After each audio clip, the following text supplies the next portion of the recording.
You're listening to the Girl Dad Show. Welcome to Season 3 of The Girl Dad Show, where we explore the intersection of parenthood and entrepreneurial spirit. Join me and some incredible guests as we share tips and tricks for finding work-life balance and making a positive impact not only on the world, but also our families. Let's create a fulfilling life together. It's The Girl Dad Show, Season 3. Thank you for tuning in to another episode of The Girl Dad Show.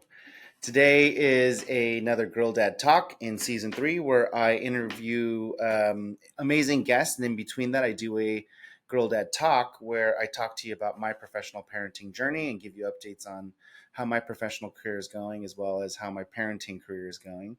And talk to you a little bit about things that I'm learning as I progress on this journey with y'all. And so today is a Girl Dad Talk. And so you get to hear me share a little bit about what I'm working on and how I'm thinking about business and life and parenting. And today I want to talk to you very quickly about what's been happening and then share with you some of the things that I'm learning. So what's happening? A lot has happened in the last few weeks and months. There's been a lot of things that have gone wrong in the businesses. And so I've been working really rapidly to understand what happened and how it happened and how to turn things around and make adjustments. And so it's been a really wonky few weeks here as I've realized that I may have, in the macro, overextended myself and needing to understand that things will go wrong and some of my businesses that I've been building are not as stabilized as I thought because some of these things that have come up are causing a lot more turmoil than I originally planned.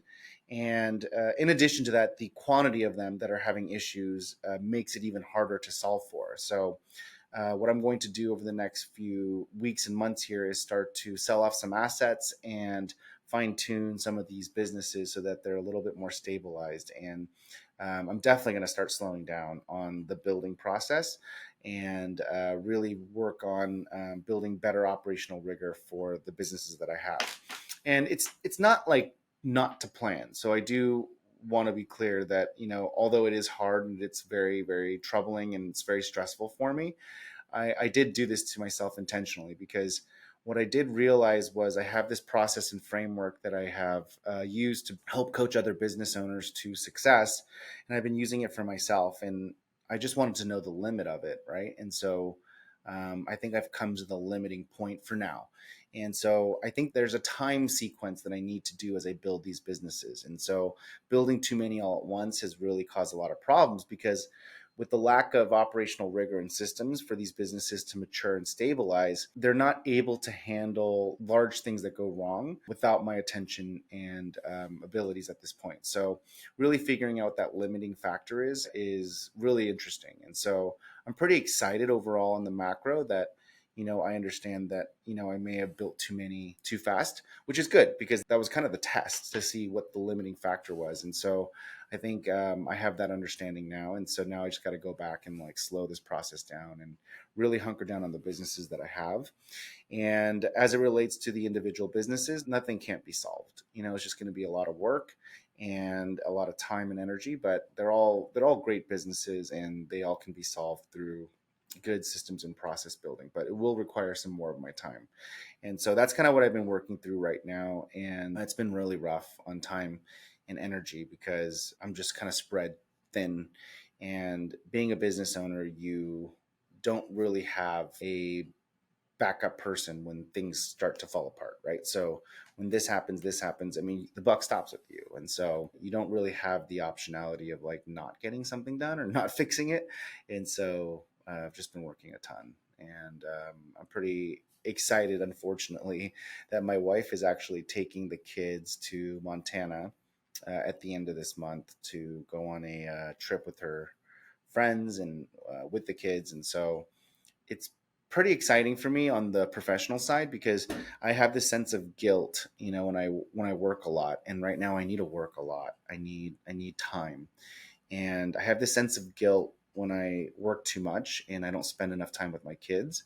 And my wife taking the kids, for a vacation is really great because, I'll just be able to work, without really any guilt. And I know that's really sad to say and probably not good overall.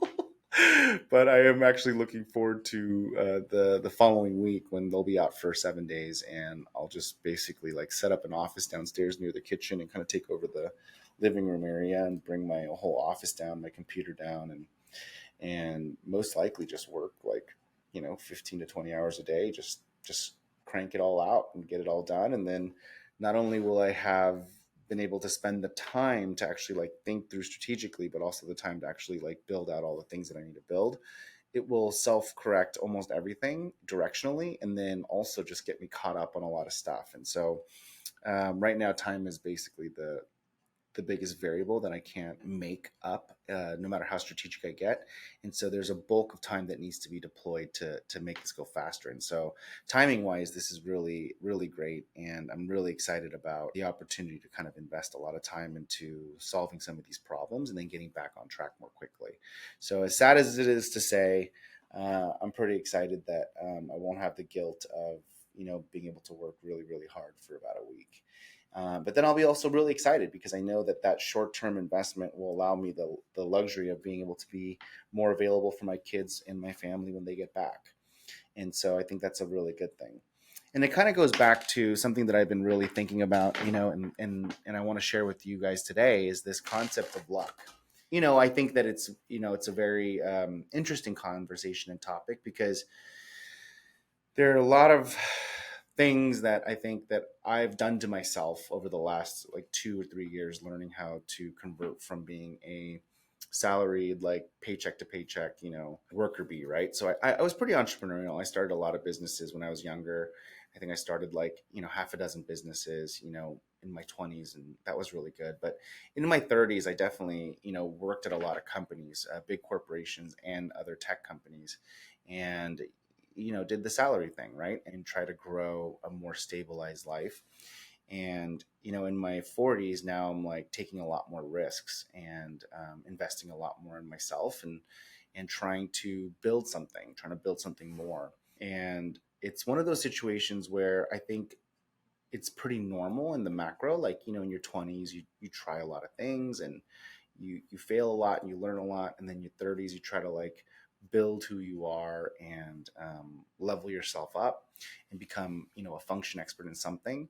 And then I think in 40s, you're a lot wiser and probably doing, more specialized things and really generating a lot of money and function expertise.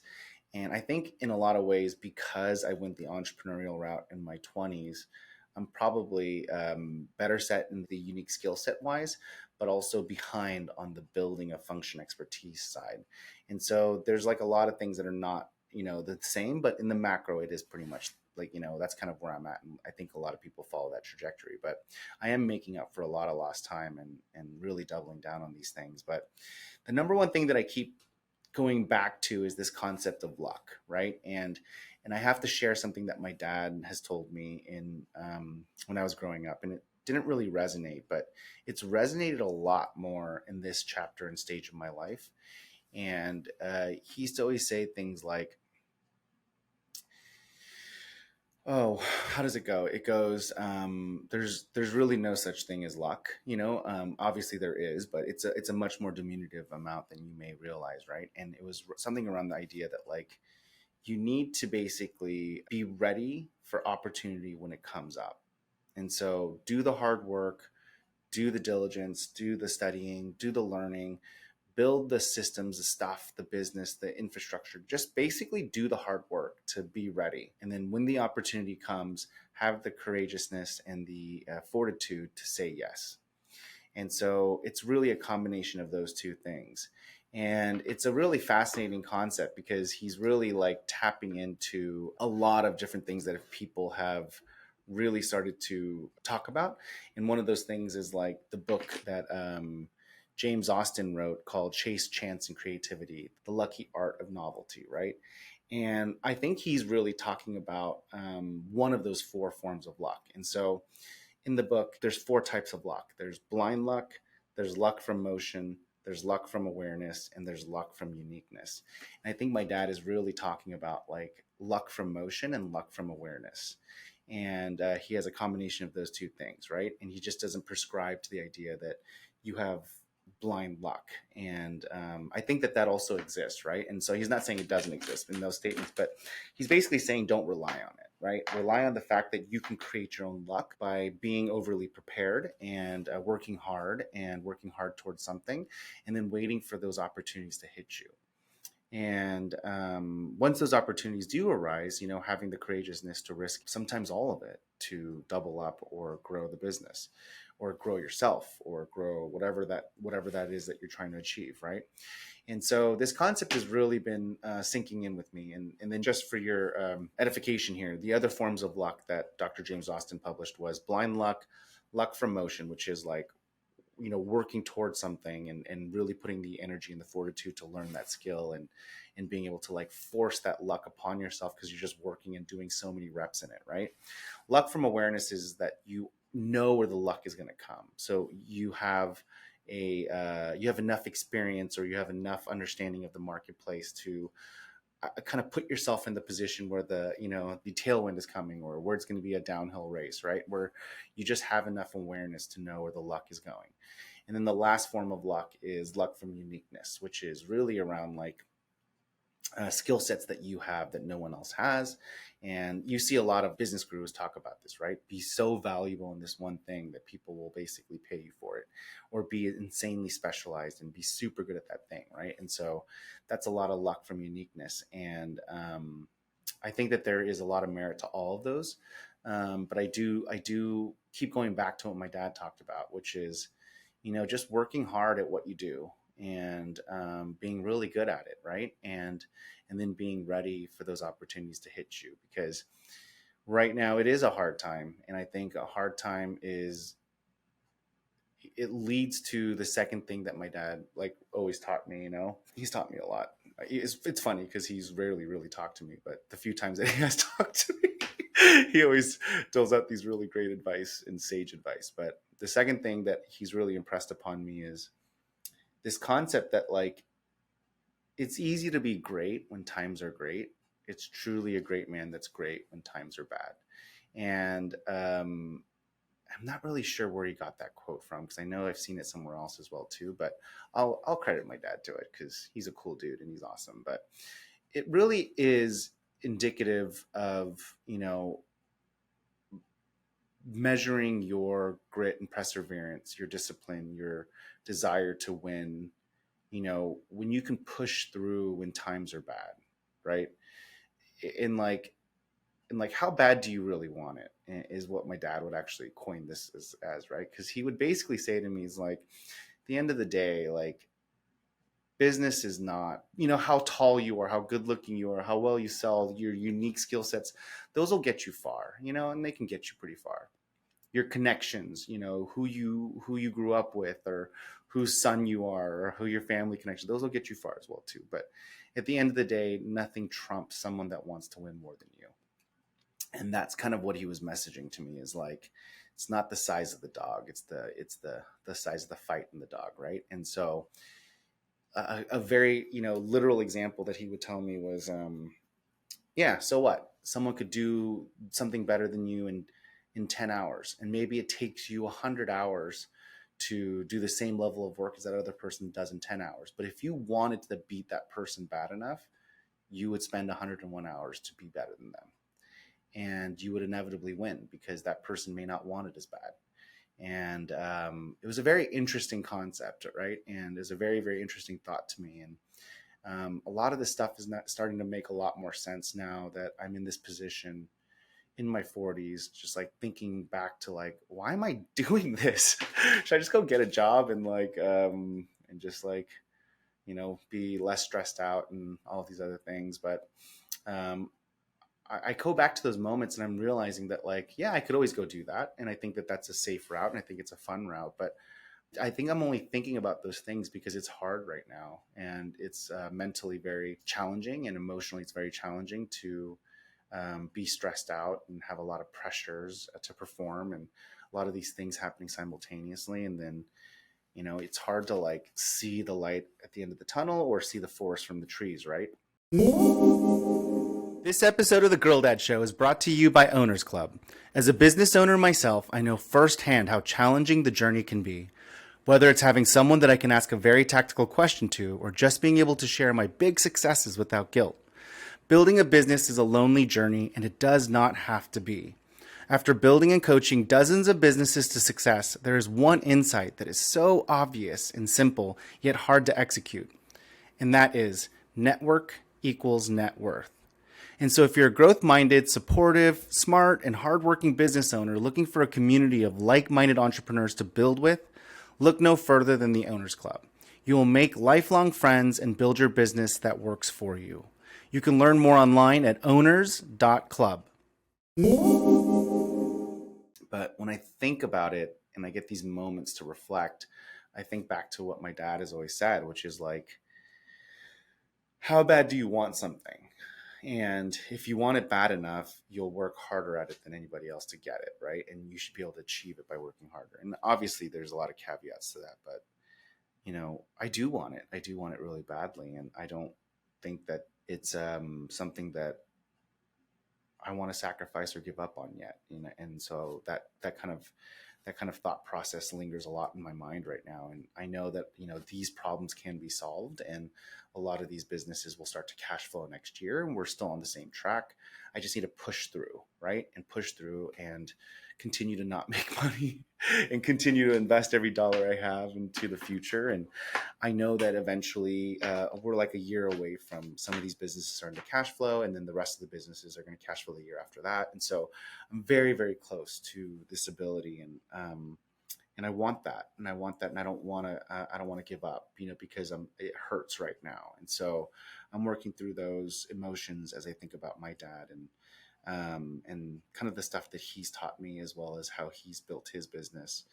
And second of all, I'm thinking about, this whole concept of like luck and fortune, right? Like, how can I, build up the business and be ready for these opportunities? Because these times will also pass. And I do think that, the recession will go away and we'll come back to a really great economy again. And what does that look like when we come out of that? Did I give up too many assets? Did I sell off too many businesses? And I don't know. So that part I'm not really too clear on, but I do think that I'm not, thinking about how I can double down on what I have and really beefing these things up. And so that I am ready to take those opportunities when they come, because I do believe they're going to come very, very soon. And it's just been something that's been really weighing on my mind, and just working through that pretty hard over the last few weeks. So it's been really deep. And then on the parenting side, it's been really fun to play with the kids and enjoy those moments. I will say that I've been emotionally a little bit more stressed out. And so I can see myself being less patient with them when they fight and whine. And so I do need to like make sure I do a big reset before I walk into them, right? Because I feel like I have a shorter temper for their antics, or if especially, that's not really true, because I'm still pretty excited and happy, and I'm not like taking it out on them per se, but I definitely don't allow for the whining as much as I used to, even just a month ago. And so I do need to watch out for that to make sure I'm not like projecting my stress onto my patience level with them. But they could also just be whining more. I'm not really sure. I'm just not really good with whiners. I keep trying to coach my kids on this. I'm like, hey, like, I'm happy to talk you through anything, and I'm happy to like work with you on resolving what you want or whatever those things are. But like, you have to first stop whining. Like, stop whining about it and stop crying about it. And then once you're calmed down, like, take 5 minutes if you need to, go to your room, take 5 minutes, or go read a book or do whatever. But like, whatever it is that you want, don't start by whining. Like, I just can't physically process this. And so it's been a really hard working progress the last 2 weeks working with my kids on this, because I just like, for 15 hours a day, all I do is like solve problems. And the number one thing that I know when you're solving a problem is you can't have a victim mentality. Like, you have to go into this, like, thinking about like, okay, what are the pragmatic options? What is the lay of the land? And then you can solve the problem. And I don't even care that it's like, they just want more candy, or they want more TV time, or, mom won't give them this. But like, the first thing they do to me when they walk into my office is, I want to watch Bluey, the new season, da, da, da, da, da," and I'm like, stop, calm down, take 2 minutes, and like, don't whine. Like, literally ask me, and I'll probably say yes, but I can't have you start by whining. It's not how I want to give you things. It's not how I want to respond to things. It's just not how I want to engage with anything. Like, I just don't want to be engaging with that. And I'm not sure if I'm being too sharp with it because I'm stressed out and I'm in problem solving mode, or it's because I just can't deal with it and they're just whining more. I'm not really sure. We are in summer break and they are spending a lot more time in house because it's oppressively hot in Texas. So we are all kind of locked up in the house. So they could also be that as well too. But um, regardless, I do want them to understand this mindset of like, you know, being pragmatic, right? And thinking through what it is that they want and articulating those things. But I also want to be able to reflect on the fact that maybe that's me. And so maybe my patience level is shorter because I'm stressed out. And so I got to be mindful of that and really figuring that out because I don't want to project any of this stuff that I'm going through mentally and emotionally to them. But I do think that it's something I need to figure out very quickly here because I can see that even over the last few weeks, they're just like, there's a shorter tolerance for this like whining and crying, and that's what kids do, right? And I think that I just need to be like, is it me or is it you or what is it? And even if it is them, I just need to figure out how to like talk them out of the whining part first, in a different way. Because right now I'm literally like, nope, stop, go to your room, come back when you could talk to me like a normal person that's not whining about it. And I'm not necessarily sure if that's the best mentality, but I definitely know that it's important to me that my kids understand that I don't want to. It doesn't make me feel good to give them anything when they whine. It's not a fun give, right? It's like, oh, you're whining, so I'm giving it to you. And so now like it doesn't make me feel good. And then now you think that like that's appropriate behavior. It's just like all sorts of bad, right? Like, so now I'm giving them this like thing and they whine for it. Like, which is really crazy that they do that because the reality is they know I'm a total pushover. And like for example, even just like the other week, they're like, oh, I want to go night swimming. And Amy's like, absolutely not. It's already like an hour past your bedtime. And so then they immediately run over to me and they're like, Dad, we should go night swimming. And like my first reaction is like, yeah, that sounds like a great idea. And then Amy walks up and she's like, what are you doing? And I'm like, oh, I don't know. It sounds fun, And, but they would get so much more out of me if they just talked to me like, hey, this is what I want to do. This is what I think we should do. And then, more often than not, I usually say yes. I think things are worth exploring and trying new things. And I'm not really sure where the whining thing came out of over the last few weeks, but I know that they would get a lot more out of me with honey than with not honey. It's not even honey. They would get a lot more out of me if they just didn't come at me whining. And so it's kind of interesting. So hopefully they'll figure that out over the next few weeks as well too, and how to like maximize their two different types of parents. But yeah, I just one of those things that I've been working through right now and figuring out if it's me or if it's them or if it's a combination of both. But it's been a really fun and interesting process, but I definitely know the importance is I do need to figure it out because I would feel so guilty if it was me being stressed out. So I definitely want to make sure that I'm figuring that out. So that's kind of where I'm at with the parenting side.